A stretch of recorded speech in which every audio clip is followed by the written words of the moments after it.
Om Shanti. Voice. तो आज तपस्या का दिन है और रविवार का दिन। और मधुबन में भी बहुत अच्छा यहाँ पर मौसम है आज। और हमने सुना है कि वहाँ पर थोड़ी बारिश हो रही है। तो आज के दिन सभी अपने मन को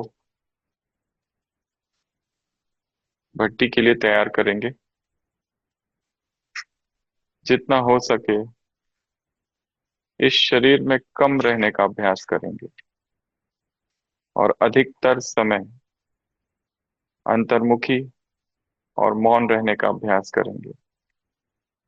जब भी भट्टियों का कार्यक्रम होता है तो हमारा जो मन है उसे रुकने का एक अवसर प्रदान होता है। नहीं तो मन का स्वभाव है कि वो भागते रहता है, वो दौड़ते रहता है। और इस तरह रुक जाना अध्यात्म का एक कदम है। तो हम सबका बहुत बड़ा भाग्य है कि आप सभी बड़ी संख्या में एकत्र हुए हैं। और आज हम थोड़ी ज्ञान की चर्चा करेंगे, बीच बीच में योग के थोड़े प्रयोग भी करेंगे।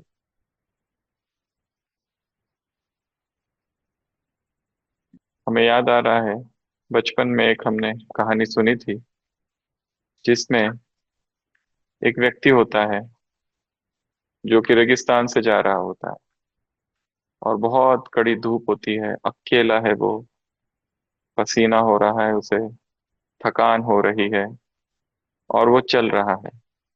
आकाश की ओर देखता है और भगवान से कहता है, हे प्रभु,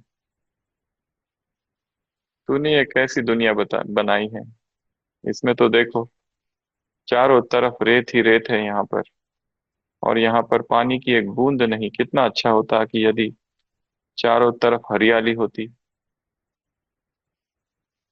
और वो आगे बढ़ता जाता है और जैसे आगे बढ़ता है वो फिर ऊपर देखता है आसमान की तरफ और भगवान से कहता है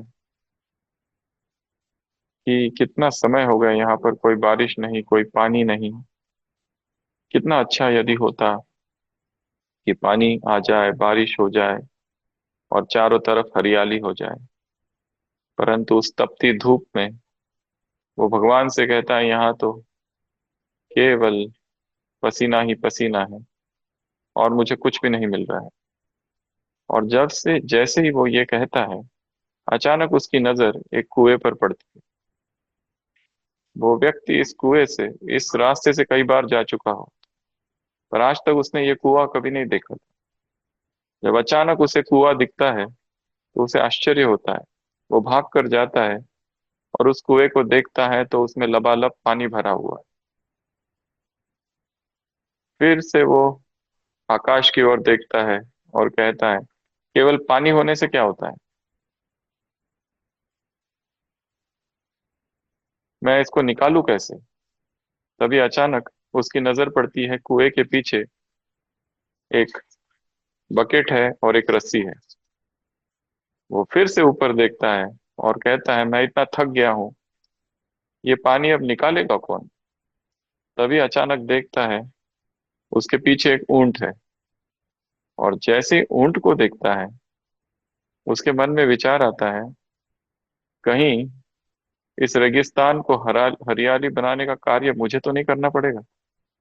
और वो बिना ऊपर देखे वहां से भागने की सोचता है।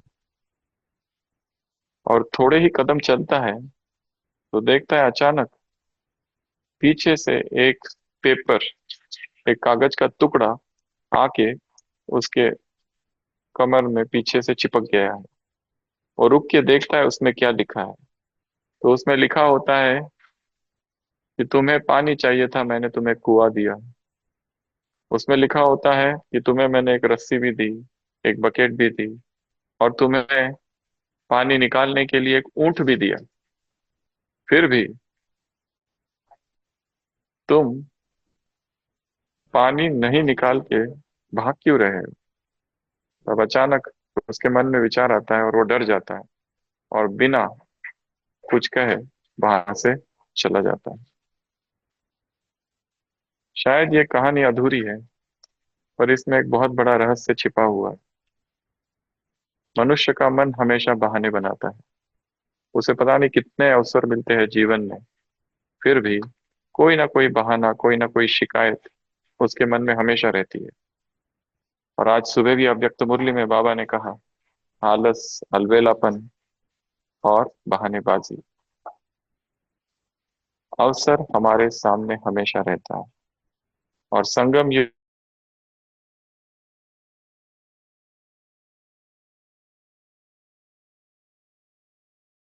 जो ना हो सके इस बार लाभ उठा लिया है।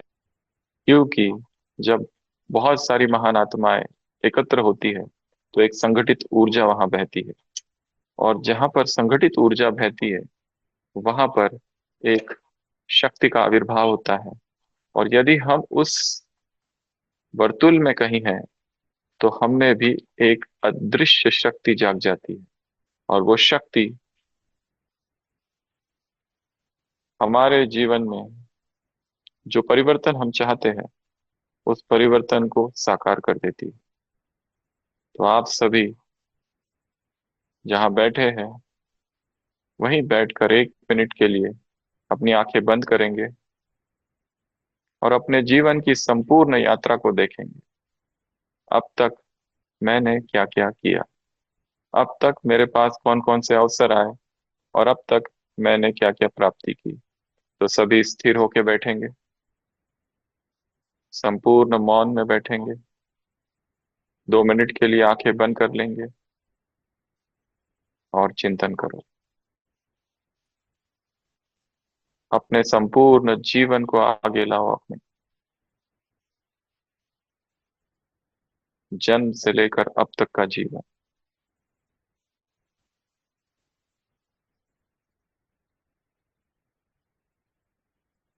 मैंने क्या क्या पाया, क्या क्या खोया।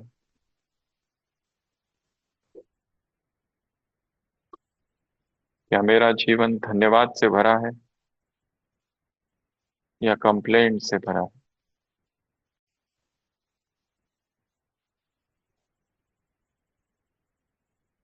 आज की इस भट्टी में मुझे केवल स्वयं को देखना है और स्वयं को जानना है।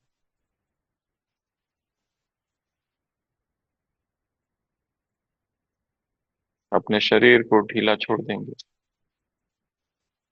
दोनों पैर जमीन से स्पर्श हो रहे हैं, ठंडी हवा बह रही है, मन को शांत और शांत करते जाएंगे।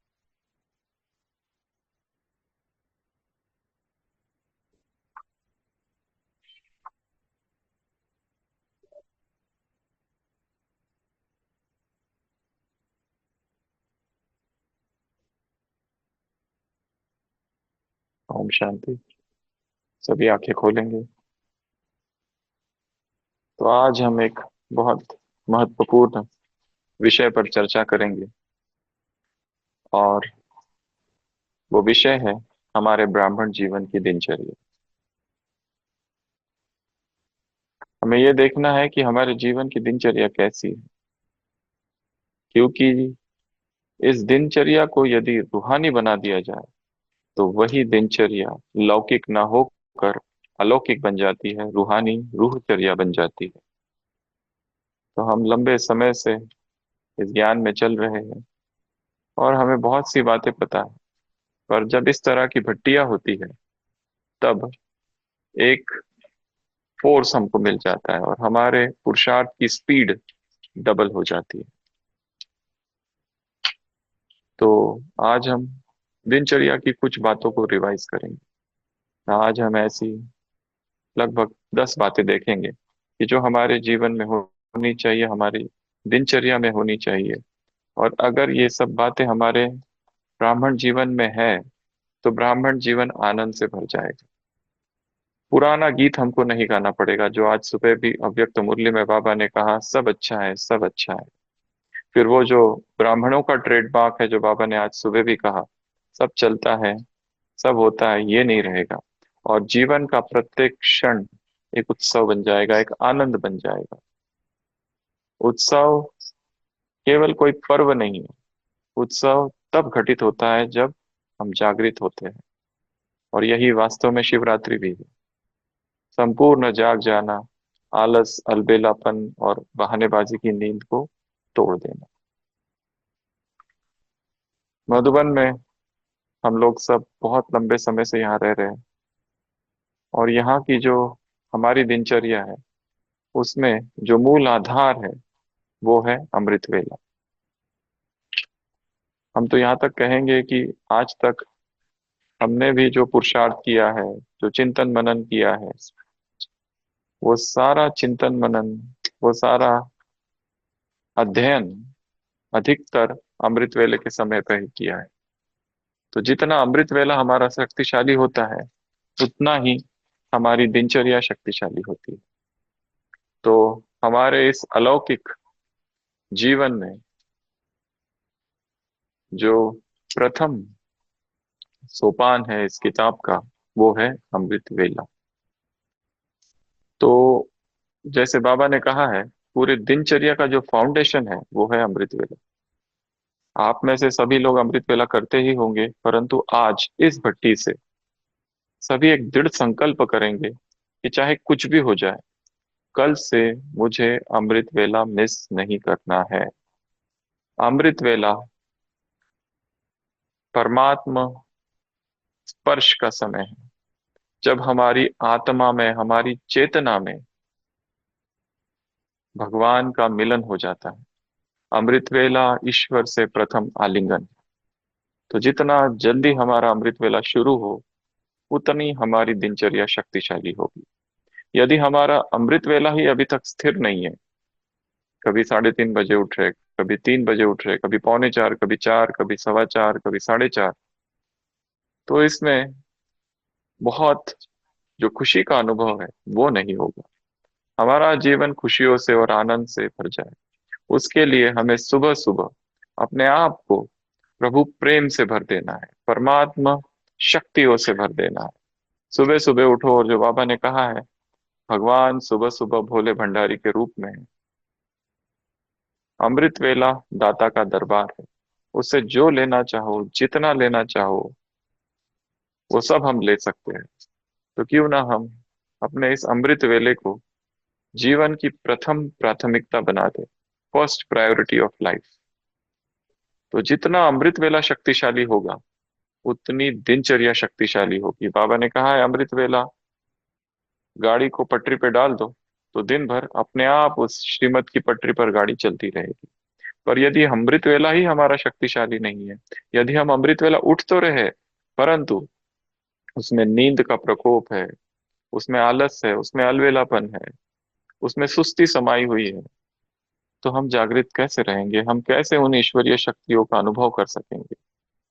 कुछ समय से हम पांडव भवन में एक भट्टी कर रहे हैं, जिसमें लगभग आज 60 दिन हो गए हैं। तो कई सारी आत्माएं इससे जुड़ी हुई है। और ये जो भट्टी है, 108 दिन की भट्टी है। हम चाहेंगे कि यदि आपको अपने अमृत वेला को वास्तव में शक्तिशाली बनाना है, तो अमृत वेले की एक छोटी सी किताब है, वो आप जरूर पढ़ो। और उसी पर ये सुबह की भट्टी भी चल रही है। और हम देखते हैं कई सारी आत्माओं का पुरुषार्थ अमृत वेले पर ध्यान देने से बहुत तीव्र हो जाता है। हमारे दो प्रकार के समय है, एक होता है प्रोडक्टिव टाइम, एक होता है non productive time. Productive time वो टाइम होता है जब हम बहुत ऊर्जावान होते हैं, बहुत शक्तिशाली होते हैं, मोटिवेटेड होते हैं, चार्ज होते हैं, इंस्पायर्ड होते हैं। और वो समय होता है सुबह का। और जैसे जैसे दिन आगे बढ़ता है, जैसे दोपहर, शाम, वैसे तो पूरा दिन ही हम ऊर्जावान रहना चाहिए, परंतु कलयुगी वातावरण का प्रभाव, संसार का वातावरण, ये सब हमें कहीं ना कहीं प्रभावित करता है। तो शाम का समय कई बार ऐसा हो जाता है, या रात का समय, हम थोड़ा नॉन प्रोडक्टिव स्टेज में चले जाते हैं, जिसमें हम लोग इतने उत्साहित नहीं होते जितने सुबह होते हैं। हमारे मन में इतनी एकाग्रता नहीं होती है जितनी कि सुबह होती है। इसीलिए जैसे कहा कि सबसे बड़ा और सबसे अच्छा और सबसे सहज पुरुषार्थ है अमृत वेला। पर उसके लिए कुछ बातें करनी होगी, जैसे कि सुबह रात को जल्दी सोना होगा। यदि रात में ही हम लेट तक जागे रहे तो हम अमृत वेला नहीं उठ पाएंगे। यदि रात में ही हमारा सारा समय मीडिया पर जा रहा है तो फिर हम सुबह उठ नहीं पाएंगे।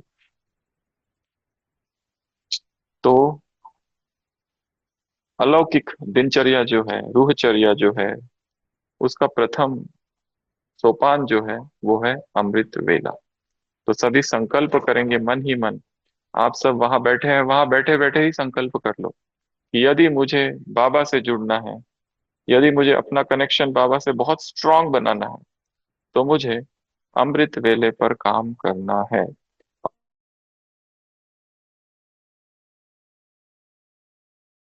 पीछे करना पड़ेगा, ऊपर नीचे करना पड़ेगा, वो सब मैं करूंगा। भोजन थोड़ा जल्दी करना पड़ेगा,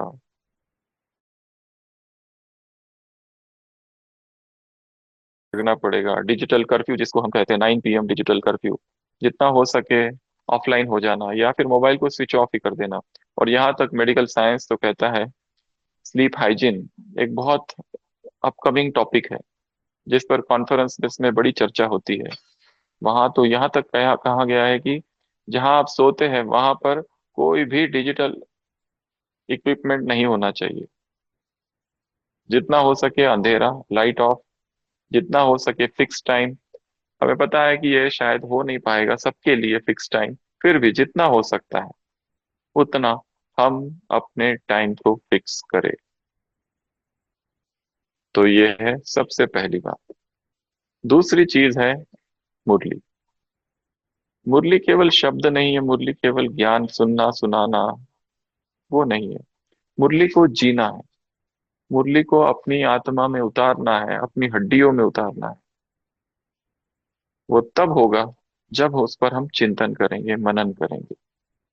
जैसे आज सुबह भी हम कह रहे थे कि हमें हमारे मन में यदि कोई कमजोरी है तो उस कमजोरी होने का एक कारण ये है कि हमने उस पर यथार्थ संपूर्ण रीति से चिंतन नहीं किया है। यदि हम उसका अच्छे से चिंतन कर ले, यदि हम उसको देख ले कि इसकी वजह से ये कमजोरी है, इसकी वजह से मैं बार बार गिरता हूँ। वो कमजोरी कुछ भी हो सकती है, शायद संबंधों की कमजोरी, किसी संबंध में कड़वाहट है, और भी कोई जीवन की समस्या है।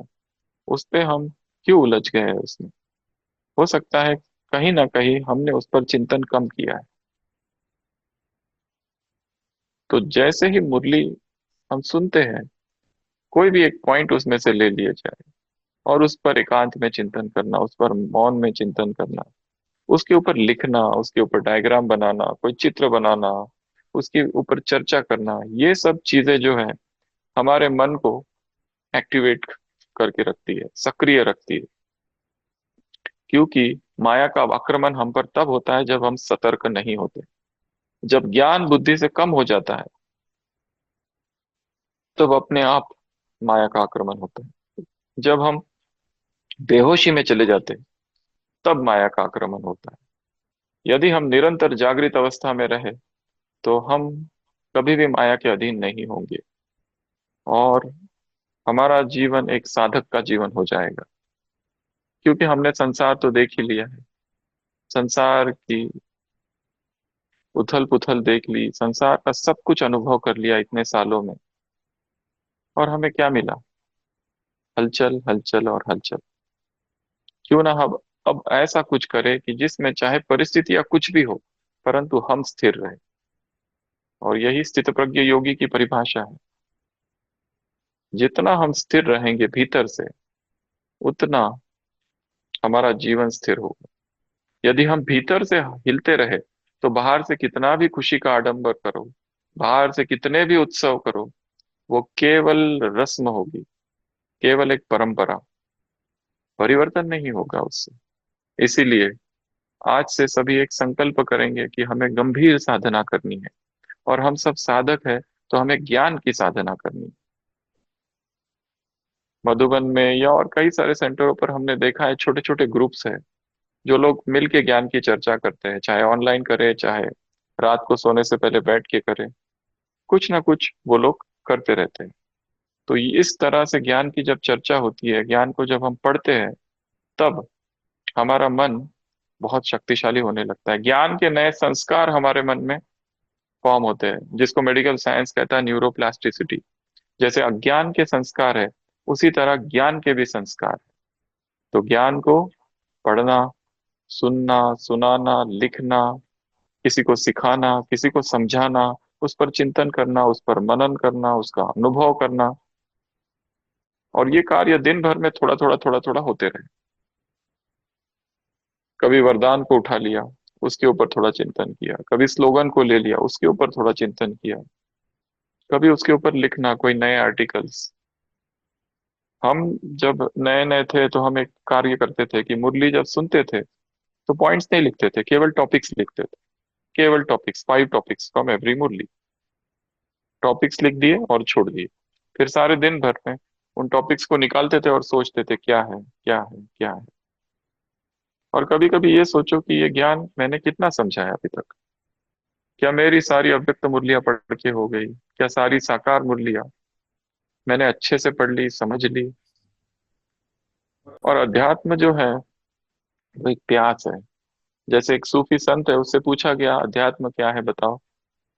तो उसने कहा था, हिलेन ने, कि अध्यात्म अर्थात और आगे, और आगे, और आगे। कहीं रुकना है ही नहीं, क्योंकि अगर रुके और ये तृप्ति आ गई कि मैंने सब कुछ जान लिया, मैंने सब कुछ पा लिया, तो वो ठहराव ही हमारे जीवन में एक कमजोरी बन जाएगी, हमें नीचे खींच ले। इसलिए ज्ञान की प्यास निरंतर बनी रहे, कि मुझे जानना है, मुझे समझना है, मैं कौन हूँ, मैं कहाँ से हूँ, मैं क्यों हूँ। ये सभी प्रश्नों का उत्तर ढूंढना है। जो उत्तर हमें पहले से उपलब्ध है, उन उत्तरों पर तुरंत नहीं आना है कि मैं आत्मा हूँ और परम धाम से हूँ। थोड़ी सी खोज करनी है, थोड़ा सा उसके ऊपर चिंतन मनन करना है, अध्ययन करना है। और ये सब करने के लिए हमको क्या चाहिए? थोड़ा सा एकांत। तो जितना हो सके सुबह 8 बजे तक तो मोबाइल अगर बंद ही रखो तो बहुत अच्छा। जो नहीं रख सकते उसे साइलेंट पे रखो, जो वो भी नहीं रख सकते कम से कम ऑफलाइन तो रहे। तो ये सारी चीजें हमारे मन को ज्ञान युक्त बनाती है। तो सबसे पहली बात बताई, अमृत वेला नियमित करना और निरंतरता ही सफलता की कुंजी है। एक दिन कर दिया, 2 दिन कर दिया, नहीं, हर दिन। दूसरा बताया, मुरलियों का अध्ययन, और जितना हो सके मुरली सेंटर पर आकर ही सुननी है। जब हम घर पे रहते हैं केवल, और शायद भोजन बना रहे हैं या कार ड्राइविंग कर रहे हैं या और कुछ कार्य और मुरली सुन रहे हैं, उसका उतना प्रभाव नहीं पड़ता।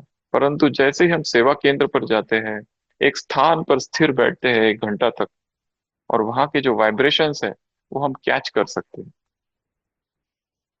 और हो सकता है वहां बैठे बैठे ही किसी अज्ञात पल में हमें अपने ही जीवन के किसी प्रश्न का उत्तर मिल जाए। ये भी हो सकता है।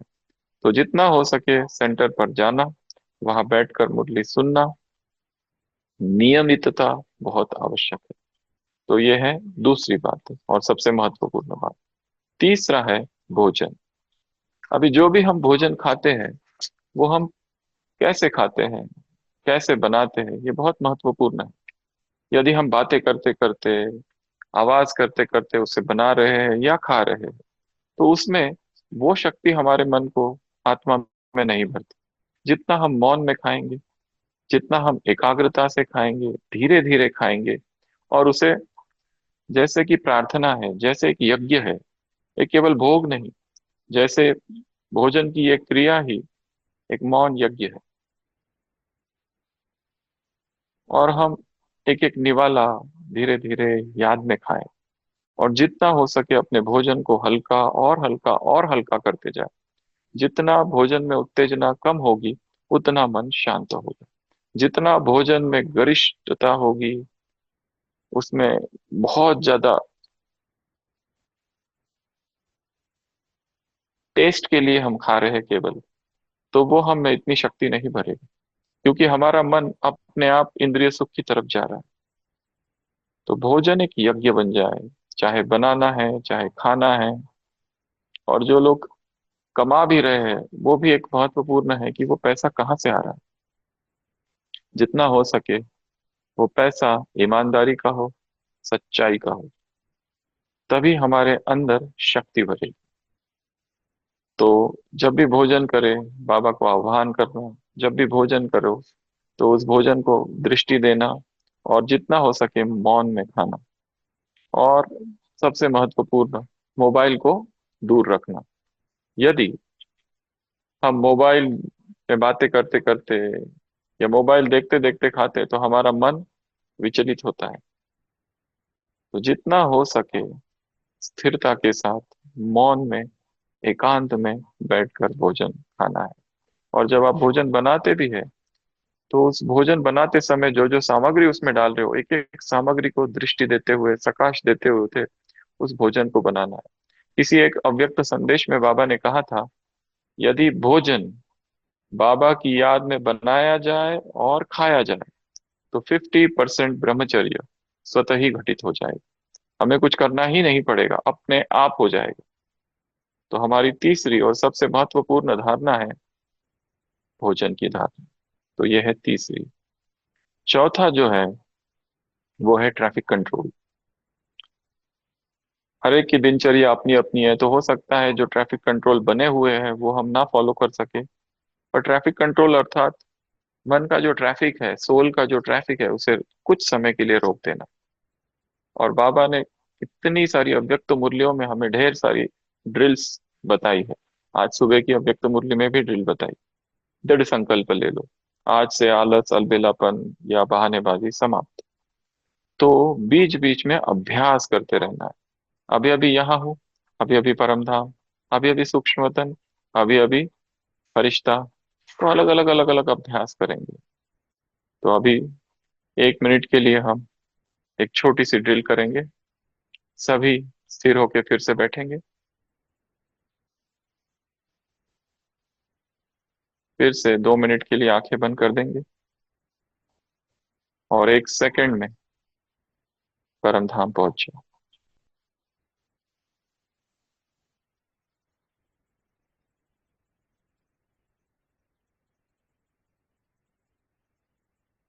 अब सीधा सूक्ष्म वतन आ जाएंगे।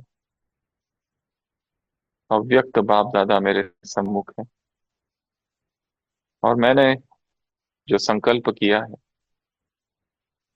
उस संकल्प को साकार करने के लिए बाबा मुझे वरदान दे रहे हैं। विजयी भव।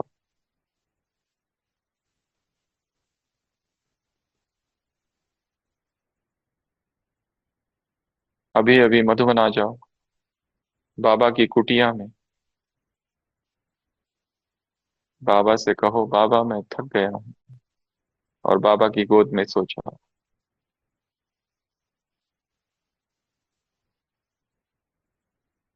अभी अभी पहुंचो डायमंड हॉल में। अव्यक्त बाप दादा मेरे सिर पर वरदानी हस्त रखे हुए हैं। मैं स्टेज पर हूँ, और अव्यक्त बाप दादा का वरदानी हाथ मेरे सिर पर है।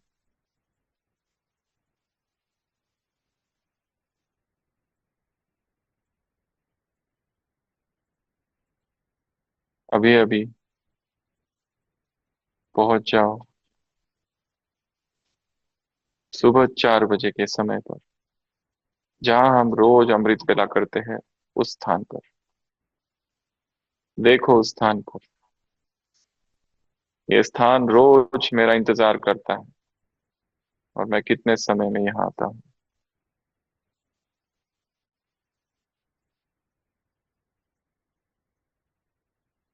अब आ जाओ अपने सेवा केंद्र पर, उस सेंटर पर जहां आप रोज जाते हैं, और उस सेवा केंद्र का एक चक्कर लगाना।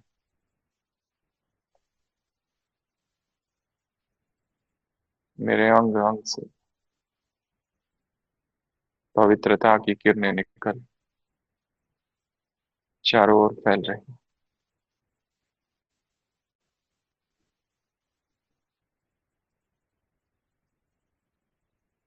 अभी वापस आ जाओ इस तन में। आप जहां बैठे हैं अभी, अपने आप को देखो। चारों तरफ अव्यक्त वायुमंडल,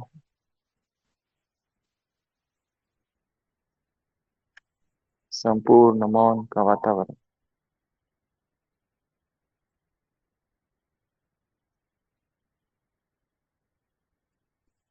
यहाँ की हवा शुद्ध हो रही है। संपूर्ण वातावरण दिव्य तरंगे तैर रही है।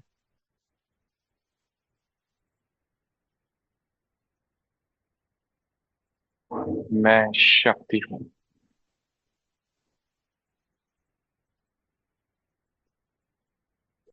मंदिरों में जिन देवियों की पूजा हो रही है, वह दुर्गा, वह काली, वो महालक्ष्मी मैं हूँ।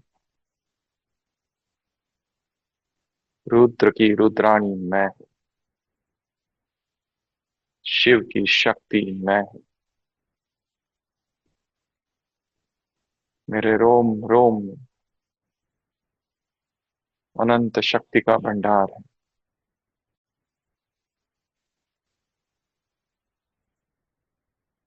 विकार मुझे स्पर्श भी नहीं कर सकते। मैं संपूर्ण पवित्र आत्मा हूँ।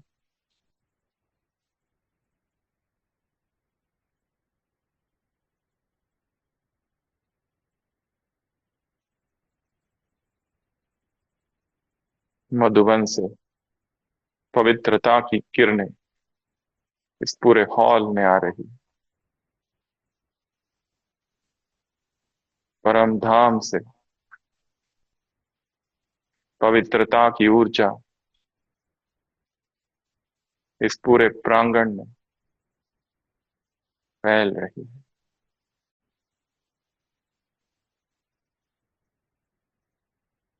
मेरे अंदर के विकार, कमजोरियां, बीमारियां, सब कुछ भस्म हो रहा है। ओम शांति। तो सबसे पहला हमने देखा अमृत वेला, फिर मुरली, फिर भोजन, और चौथा ट्रैफिक कंट्रोल।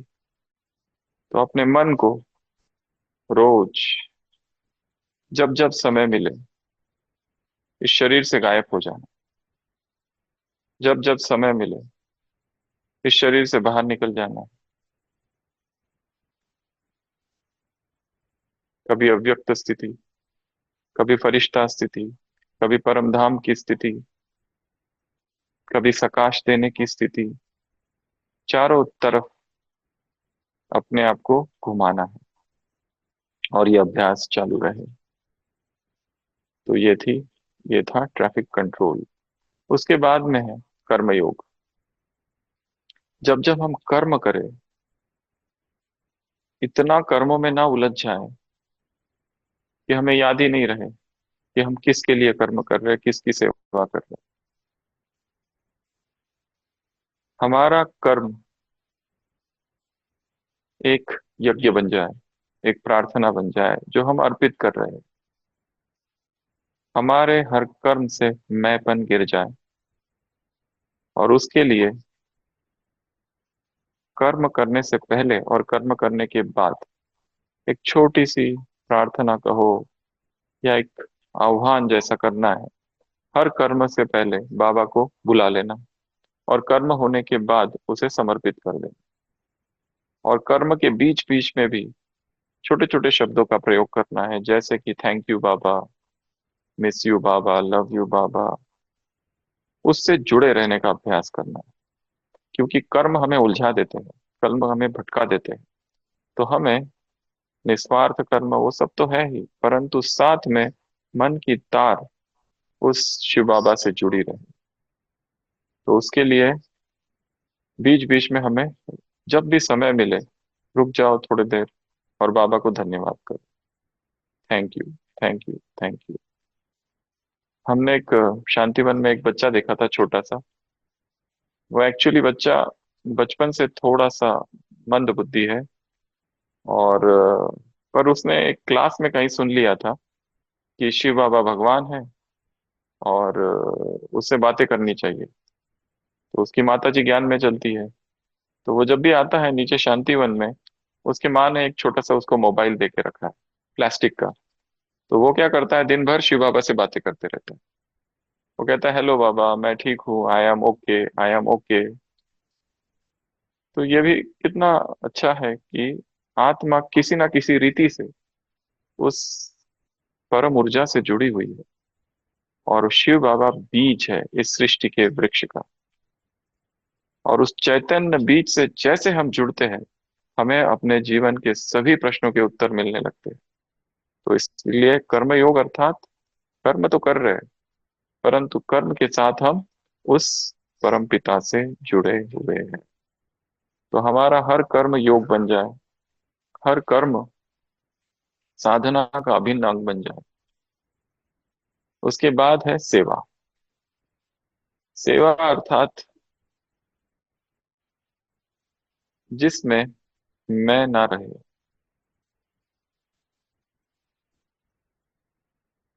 एक है कर्म और योग, और एक है सेवा।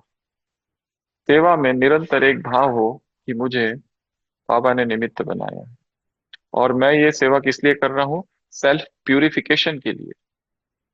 अगर हमें अगर ये भाव रहा कि मैं दूसरों के कल्याण के लिए कर रहा हूँ, तो उसमें अहंकार आ सकता है।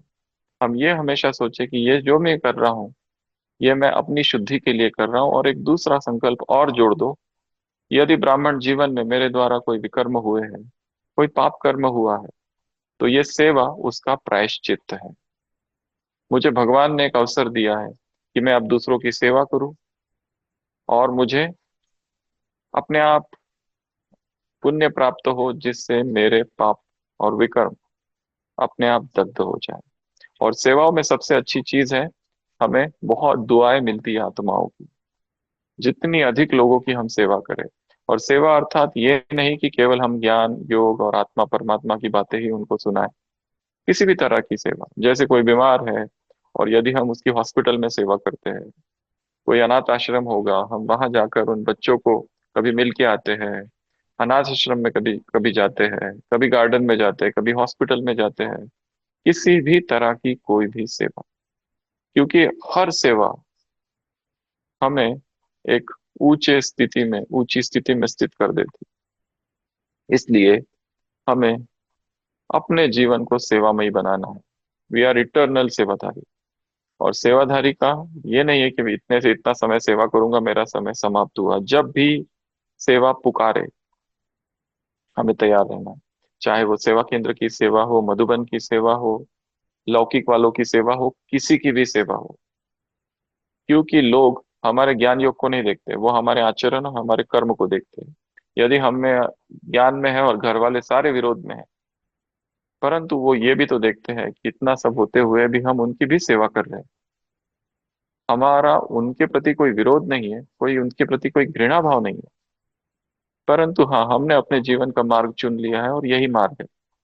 इसीलिए हम जहां जहां आवश्यक हो, उनकी भी सेवा करें। और सेवा केवल स्थूल ही नहीं, मन में भी, अमृत वेला भी उनको अपने सामने इमर्ज करना, उनको सकाश देना, उनसे माफी मांगना, उन्हें माफ करना, ये सारे कार्य हमारी सेवाओं के साथ जुड़े हुए हैं। तो सेवा का एक मुख्य लक्ष्य है दुआएं। बहुत सारी दुआएं कमाना, जो जो मिले सबके मन से हमारे लिए क्या निकले, दुआएं निकले। तो जितनी ज्यादा दुआएं हमारे पास होगी, हमारे पुरुषार्थ की स्पीड डबल हो जाएगी अपने आप। तो ये करना है। उसके बाद का जो दिनचर्या में आता है, वो है नुमा शाम का योग। तो नुमा शाम का योग घर लौटने का समय है। सारे दिनचर्या में, जीवन दिन भर में इतनी धूल उड़ती है विचारों की, संबंधों की। तो नुमा शाम का वो समय है जब हम वापस अपने घर लौट आते हैं। घर लौटना अर्थात वापस आत्मिक स्थिति की ओर आ जाना, और वापस अपना कनेक्शन बाबा से जोड़ना। हम हमेशा कहते हैं कि हमेशा हम बाबा को दो बार अपना चार्ट दे, एक तो लिखित, एक तो मौखिक। तो नुमा शाम के समय हम बैठ जाए, यदि ऑफिस में भी हो, कहीं पर भी हो, 5-10 मिनट बैठकर बाबा को अपनी दिनचर्या सुना देना कि मैंने आज क्या क्या किया, सुबह से लेकर अब तक मैंने क्या क्या किया, मेरे हाथ से कोई विकर्म तो नहीं हो गया, कोई गलती तो नहीं हो गई, कोई बहुत ज्यादा भोग वृत्ति में तो मैं नहीं चला गया, कोई संबंधों में कड़वाहट तो नहीं आ गई, मेरे कोई शब्द, मेरा कोई व्यवहार दूसरों को दुखी तो नहीं कर रहा है। अगर ऐसा हो भी तो बाबा को सब शाम को सौंप देना, और फिर योग करना, और योग में फिर नए संकल्प धारण करना, कोई प्रण करना। तो जितना हो सके बैठ के, अगर नहीं हो सकता है, बाबा ने तो वैसे टाइम दिया है 6:30 से 7:30, पर फिर किसी मुरली में ये भी कहा है 7 से 7:30। अगर वो भी नहीं होता है तो जहां पर भी आप है और व्यस्त दिनचर्या में है, थोड़ी देर के लिए एकाग्रता से बैठकर जो कुछ आज दिन भर में किया, वो मन ही मन बाबा को स्वाहा समर्पित कर देना। तो नुमा शाम का योग जैसा अमृत वेला शक्तिशाली है, लक्ष्य रखना है कि मेरा नुमा शाम भी शक्तिशाली हो जाए। और बहुत टू मच अपने आप को इन्वॉल्व नहीं करने करके रखना है बहुत सारी बातों में। तो जितना ज्यादा हम इन्वॉल्व करके रखते हैं, फिर हमारी बुद्धि भटकने लगती है। जैसे एक उदाहरण है कि एक व्यक्ति था जिसको गीता का पाठ करना था। तो उसने अपने मित्र से कहा कि मुझे एक ऐसा गीता पाठी चाहिए कि जो आए और मुझे गीता सिखाए। तो मित्र ने कहा, "हाँ, मैं एक पंडित को जानता हूँ, परंतु वो बहुत ज्यादा खेती में व्यस्त रहता है, उसके 4 बैल हैं, उसकी बहुत बड़ी खेती है, और सुबह से लेकर रात तक वो खेतों में लगा रहता है, पर हाँ वो गीता का पंडित है।" तो ये व्यक्ति कहता है, मुझे ऐसे लोग नहीं चाहिए जो इतने व्यस्त है और इतने संसार में डूबे हुए हैं। मुझे ऐसा व्यक्ति चाहिए जिसने वास्तव में गीता के लिए जो समय निकालता है, और गीता को जिसने अपने बुद्धि में भीतर से धारण किया है। तो संसार में तो बहुत सारी चीजें करने को है। यदि हम सोचे कि संसार का मुझे अनुभव ही लेना है, तो कितने जीवन ही कम पड़ेगा, और वो अनुभव कभी पूरा नहीं होगा। इसलिए जितना हो सके हम अपने आप को फ्री करते चले। तो नुमा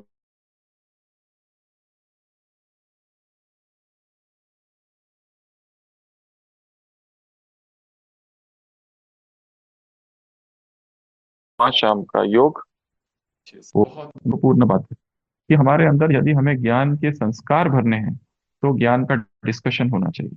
तो हम चाहेंगे कि छोटे छोटे ग्रुप बन जाए, 2 माताओं का, 2 कुमारों का, 2 कुमारियां, या सेंटर पर जो बहनें हैं रात को सोने से पहले एक 10-15 मिनट सुबह की जो मुरली है उसको थोड़ा रिवाइज करें।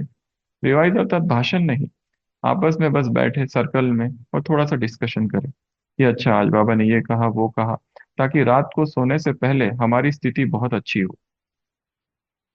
तो ज्ञान का डिस्कशन। और ऐसा कई हमने देखा है, कुछ लोग हर संडे संडे मिलते हैं और ज्ञान की चर्चा करते हैं, वो भी बहुत अच्छा है। तो ज्ञान की थोड़ा थोड़ा डिस्कशन होते रहना चाहिए। उसके बाद में अगला है चार्ट, 9th पॉइंट, जो हमारी दिनचर्या में होना चाहिए। चार्ट अर्थात केवल डायरी लिखना नहीं है। चार्ट अर्थात जिसमें हम एक संवाद स्थापित कर रहे हैं बाबा से फिर से, कि आज मैंने ये सब किया। और चार्ट अर्थात केवल याद का ही चार्ट नहीं, हो सके तो आप पूरी दिनचर्या लिखो, एक छोटी सी डायरी बना लो आज से ही। उसमें लिखो जैसे आज 28 तारीख, रविवार का दिन, तो आज उसमें लिखो आज भट्टी का दिन था, आज हमने ये किया, ये सीखा, ये नई पॉइंट्स हमको पता चली। तो ऐसी कोई ना कोई नई बातें उसमें लिख देना है। और इसका एक फायदा ये भी है कि हम कई दिनों के बाद जब डेट्स भूल जाते हैं, तो ये डायरी बहुत काम आती है कि इस डेट में ये हुआ था। और हर संडे अपनी डायरी को थोड़ा चेक करें, और उस डायरी में जो भी होता है दिनचर्या में शॉर्ट में उसको लिख देना है। अगर हमको डर लगता है कि कोई पढ़ ना ले, तो कोड लैंग्वेज यूज कर सकते हो, किसी का नाम नहीं डाले उसमें। पर जब हम लिखते हैं तो हमारा मन हल्का हो जाता है। और उसको ऐसा लिखो कि जैसे हम बाबा को ये खत लिख रहे हैं, ये लेटर है, उसमें स्टार्टिंग में बाबा और लास्ट में गुड नाइट, और फिर सो जाना। तो चार्ट, तो ये हो गया इस ब्राह्मण जीवन की जो दिनचर्या है उसकी 9 बातें। अब एक लास्ट पॉइंट और भी है, और वो भी बहुत महत्वपूर्ण है, हम इसको कहेंगे एक्स्ट्रा पॉइंट्स। तो उसमें 2 बातें हैं, और उन 2 बातों में सबसे पहली बात है एक्सरसाइज। जितना हम शरीर की एक्सरसाइज करते हैं, हमारा मन भी तंदुरुस्त हो जाता है। यदि हमारा शरीर ही अस्वस्थ है, यदि शरीर में ही लचीलापन नहीं है, शरीर ही शक्तिशाली नहीं है, और हम बार बार बीमार पड़ते रहते हैं, ढेर सारी,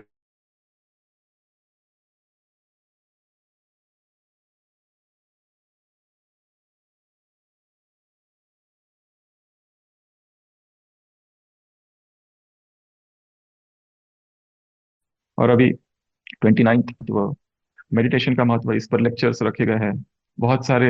इसके ऊपर विश्व भर में अलग अलग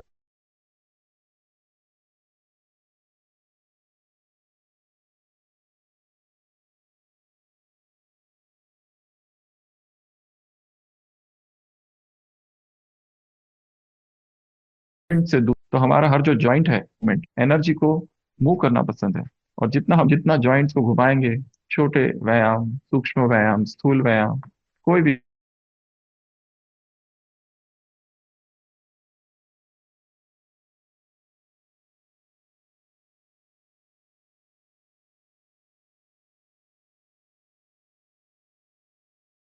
स्विमिंग, थाई ची, बहुत सारी एक्सरसाइज शरीर में वही सारे केमिकल्स, सीरोटोनिन, एंडोर्फिन्स, आनंदामाइड, ये सब रिलीज होते हैं। और वो रिलीज होने के बाद में उनको कहते हैं हैप्पीनेस हॉर्मोन्स। तो बहुत खुशी का अनुभव होता है। अभी कुछ दिन पहले ही ओपीडी में एक पेशेंट आया था। तो वो लड़का, यंग, 30 ईयर्स का, वो कहता है कि मैं कह रहा था कि मैं 10 साल से जिम जाता हूँ। अभी आबू में पिछले 4-5 मास कंटिन्यूअस बारिश थी। तो हमने पूछा बारिश में भी जाते थे? बोलता है हाँ, मैं तो घर पे ही करता था, अगर मैं जिम ना करूँ, एक्सरसाइज ना करूँ, तो मुझे नींद ही नहीं आती। तो उसने इतना स्वयं को आदत डाल दी है उसकी, कि कितना अच्छा उसका बॉडी एकदम हेल्दी। तो जितना हमारा शरीर स्वस्थ रहेगा, अध्यात्म में हम आगे बढ़ सकेंगे। अगर शरीर ही बीमार है, तो स्पिरिचुअलिटी फेल। तो लक्ष्य रखना है कि हम एक्सरसाइज के लिए 15 minute, 20 minutes, half an hour निकालें। अगर बाहर खुले में एक्सरसाइज करो, जिसको ग्रीन जिम कहते हैं, कहीं है जगह तो वहाँ, या तो अपने ही कमरे में, परंतु एक्सरसाइज बहुत बहुत आवश्यक है। और लास्ट पॉइंट वो है प्रकृति। हमारा सबसे अधिक संबंध प्रकृति से है। प्रकृति निर्विकार है। जितना हम निर्विकार बनने का प्रयत्न करेंगे, अपने आप प्रकृति हमें आकर्षित करेगी। और जितना हम एकांत और मौन में प्रकृति में रहेंगे, जैसे हवाओं की सरसराहट, पंछियों की आवाजें, पहाड़, ये सारी चीजें जैसे जैसे हम देखते हैं, आधा घंटा भी रोज चले जाओ। अगर बहुत दूर है, ऐसा कोई स्थान नहीं है अंदर, तो गाड़ी से जाओ, गाड़ी पार्क करो, थोड़ा सा समय गार्डन में बिताओ, पर एकांत में और मौन में। देखो, आवाजें सुनो, और हो सके तो वहां पर थोड़ी सी मुरली भी स्टडी कर लो। तो ये सारी चीजें हमारे मन को धीरे धीरे धीरे वापस अपनी तरफ लौटाते हैं, आत्मिक स्थिति की तरफ लौटाते हैं। तो जितनी प्राण ऊर्जा हमारे शरीर में भरती है, अपने आप हम रोगों से मुक्त हो जाते हैं। रोगों का आना अर्थात ही प्राण ऊर्जा कम है। तो हम अपने भीतर प्राण ऊर्जा को भरें। सूरज की जो किरणें हैं, वो कितने रोगों की बीमारियों का इलाज है। जिन देशों में सूरज बहुत कम उगता है, वहां पर देखा गया डिप्रेशन बहुत ज्यादा है, विटामिन डी की कमी। तो रोज 10 मिनट, 15 मिनट, आधा घंटा, कोई फिक्स टाइम नहीं है, एनी टाइम सूरज का थोड़ा एक्सपोजर हो जाए। नंगे पांव धरती पर चलना, धरती से हमारा स्पर्श हो, हमारे पैरों का, हम धरती से आए हैं, धरती में हमें जाना है। मिट्टी से हमारा अनादि नाता है। तो वहां पर मिट्टी पर जब हम चलते हैं, तो हमारे शरीर में एक दिव्य ऊर्जा भरने लगती है। और जिनको अनिद्रा की बीमारी है, बिल्कुल नींद नहीं आती है, दवाइयाँ,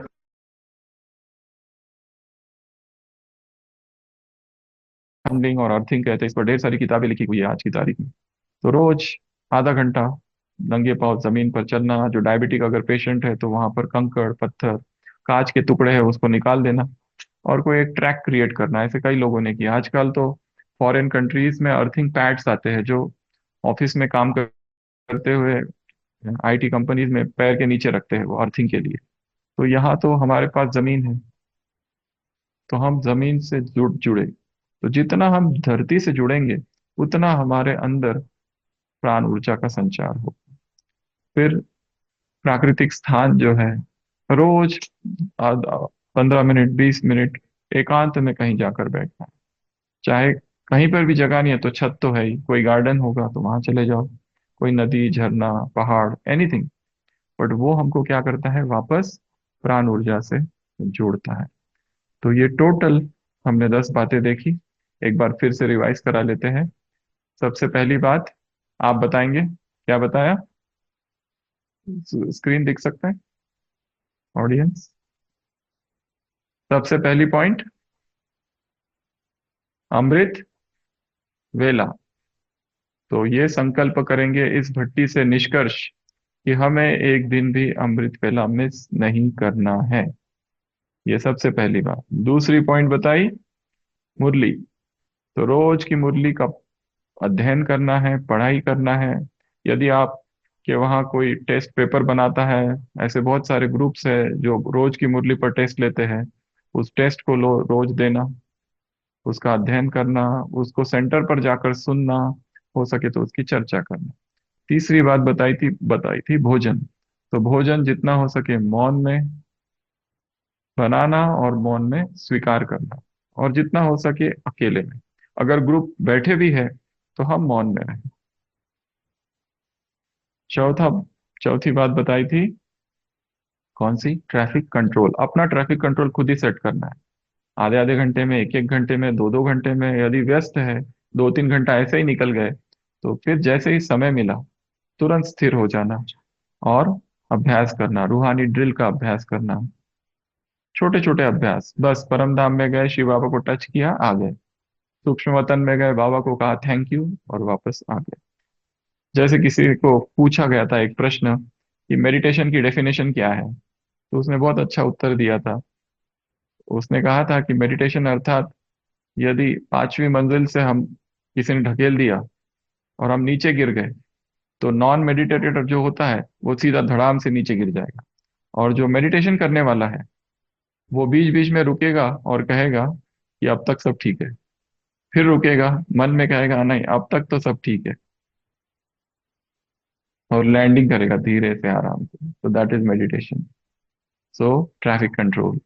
उसके बाद में है कर्मयोग। हमारा जीवन केवल मुरलिया ही पढ़ते रहना या वो तपस्या ही याद में ही बैठे रहना वो नहीं, हमें कुछ ना कुछ कर्म करना है। तो ही हम बता सकेंगे कि हमारे जीवन में कर्म और योग का बैलेंस है। उसके बाद में है सेवाएं। तो हमें क्या करना है, अपने जीवन को बेहद की सेवाओं के लिए समर्पित करना है, क्योंकि भगवान आए हैं और हम उसके सहयोगी है। एक विदेशी महिला थी, तो वो जब फ्लाइट में चढ़ रही थी तो किसी ने उससे पूछा था तुम क्या करते हो? तो वो बीके माता जो थी, 90 वर्ष की, भारत आ रही थी, तो उसको पूछा तुम क्या करती हो? तो उसने कहा हम भगवान की मदद करते हैं। तो जो पूछने वाला था वो भी एकदम आश्चर्यचकित हो गया कि ये कैसे लोग हैं जो भगवान की मदद करते हैं। तो सेवा करना। उसके बाद में है नुमा शाम का योग। एक माता थी, इसके पहले भी कई बार सुनाया, वो माता अनपढ़ थी, महाराष्ट्र से आई थी, तो बाबा की कुटिया में रोज बैठती थी सुबह 2 बजे से। अब उसको ना लिखना आता है, ना पढ़ना आता है, ना मुरली समझ में आती है बहुत ज्यादा, परंतु वो आती जरूर थी। तो हमारे एक भाई ने उससे पूछा, माता आप योग क्या करती हो, जरा बताना कैसे योग का करती हो? तो उसने कहा मुझे योग भी कुछ नहीं आता है, मैं तो ऐसा करती हूँ कि बाबा की कुटिया में बैठती हूँ और फिर यहाँ से ऐसी आत्मा को निकालती हूँ और ऐसी बाबा के सामने रख देती हूँ, और बाबा को कहती है इसका जो करना है करो। और मुझे कुछ समझ में नहीं आता है, मुझे ज्यादा बुद्धि नहीं है। और ये कितना बड़ा योग है कि पूरी आत्मा को ही यहाँ से निकाल कर बाबा के सामने रख दिया, तुमको जो करना है, जो सेवा लेनी है वो सब करो। तो उसमें समर्पण समाया हुआ है। तो अपने आप को समर्पित कर देना। तो नुमा शाम का योग भी हमारा शक्तिशाली हो। जैसे अमृत वेला शक्तिशाली है, वैसे नुमा शाम का जो बिल्कुल भी नहीं करते हैं वो धीरे धीरे 10 मिनट 15 मिनट करना चालू करे। जो करते हैं उसको आधा घंटा कर दे, और जो आधा घंटा कर दे वो एक पौन घंटा या 1 घंटा कर दे। और जितना हो सके बैठ के।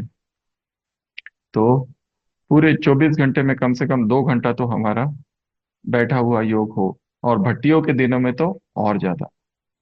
फिर धीरे धीरे उसको 3 आवर्स 4 आवर्स तक लेके आना है। ठीक है, तो नुमा शाम का योग। उसके बाद बताया ज्ञान की चर्चा। तो रोज थोड़ी सी चर्चा ज्ञान की होती रहे, मतलब हमारे मुख से ज्ञान निरंतर बहता रहे, कुछ ना कुछ हम किसी को बताते रहे, समझाते रहे। जैसे एक उदाहरण और है, ज्ञान सरोवर में एक बहुत बड़े ऑफिसर आए थे, शायद पुलिस कमिश्नर थे वो। और एक भोली भोली माता थी, उसको तो कोई पढ़ी लिखी नहीं थी। वो उस ऑफिसर को पूरा उसने समझाया कि ये आत्मा, ये परमात्मा, ये सृष्टि चक्र। और वो सब समझाने के बाद म्यूजियम में उस ऑफिसर ने कुछ प्रश्न पूछा। तो वो जो भोली भोली माता थी, वो उसको ऐसे ऐसे देखने लगी, ऊपर से नीचे, नीचे से ऊपर। इतने बड़े साहब हो के इतना भी नहीं समझता कि शिव बाबा हमारा पिता है। वो तो, जो ऑफिसर थे वो कॉन्फ्रेंस में आए थे, तो वो कॉन्फ्रेंस में उन्होंने क्या सुना वो सब भूल गए। बस वो उस माता की बात उनको याद रह गई। फिर यहाँ से गए और सेंटर पे उन्होंने कोर्स किया, और फिर ये अनुभव सुनाया था कि मुझे ज्ञान में उस माता के इस शब्द ने लाया, कि उसने मुझे कहा था इतने बड़े ऑफिसर होके इतना भी नहीं पता तुमको कि शिव बाबा तुम्हारा पिता है। तो ज्ञान की चर्चा। और लास्ट में बताया चार्ट। क्या करना है, बाबा को एक डायरी बनानी है, उसमें लिखना है कि बाबा आज हमने ये किया, वो किया, ऐसा किया। और लास्ट में गुड नाइट। और लास्ट पॉइंट बता ही, एक्स्ट्रा में 2 बातें। एक तो रोज थोड़ी एक्सरसाइज होती रहनी चाहिए, और प्रकृति के साथ जुड़ना है। जितना जितना हम प्रकृति के साथ जुड़ेंगे, उतनी हमारी चेतना में निर्विकारिता प्रवेश करेगी, उतना हमारा मौन के प्रति आकर्षण बढ़ेगा। तो ये थी 10 बातें। तो हमें बहुत खुशी है कि आज इस भट्टी में आपने हमें बुलाया, और ये सारी चर्चा करने का मौका दिया। तो शीला दीदी को बहुत बहुत धन्यवाद, अजय भाई को भी धन्यवाद वहाँ पर। और यहाँ पर डॉक्टर कैलाश भाई है जो ऑर्थोपेडिक डिपार्टमेंट संभालते हैं। उन्होंने ही हमसे कहा था कि दीदी का फोन आया है और दीदी कह रहे हैं कि क्लास के लिए। तो डॉक्टर कैलाश भाई का भी धन्यवाद। यहाँ पर हमारे पास सुखदेव भाई है और अखिल भाई है, जिन्होंने ये सब अरेंज किया। उनका भी धन्यवाद। वहाँ पर भी जो साउंड डिपार्टमेंट वाले दूसरे भाई बहने हैं, और बाकी जो भी सेवाधारी है, जिन्होंने ये सारा आयोजन किया। वहाँ पर इतनी बड़ी भट्टी, विशाल भट्टी का आयोजन किया। हम देख रहे हैं कितने सारे लोग बैठे हुए हैं, और कितना शांति से बैठे हुए हैं। तो ऊपर से तो बहुत अच्छा दिखता है, पर ये सारा आयोजन करने के लिए बहुत मेहनत लगती है और कितना समर्पण लगता है। तो उन सभी को, सभी आत्माओं को बहुत बहुत बहुत दिल से शुक्रिया, मधुबन से शुक्रिया, दादियों की तरफ से शुक्रिया, धन्यवाद। और शिव बाबा की तरफ से तो है ही है। तो आप सबका बहुत बहुत धन्यवाद। ओम शांति।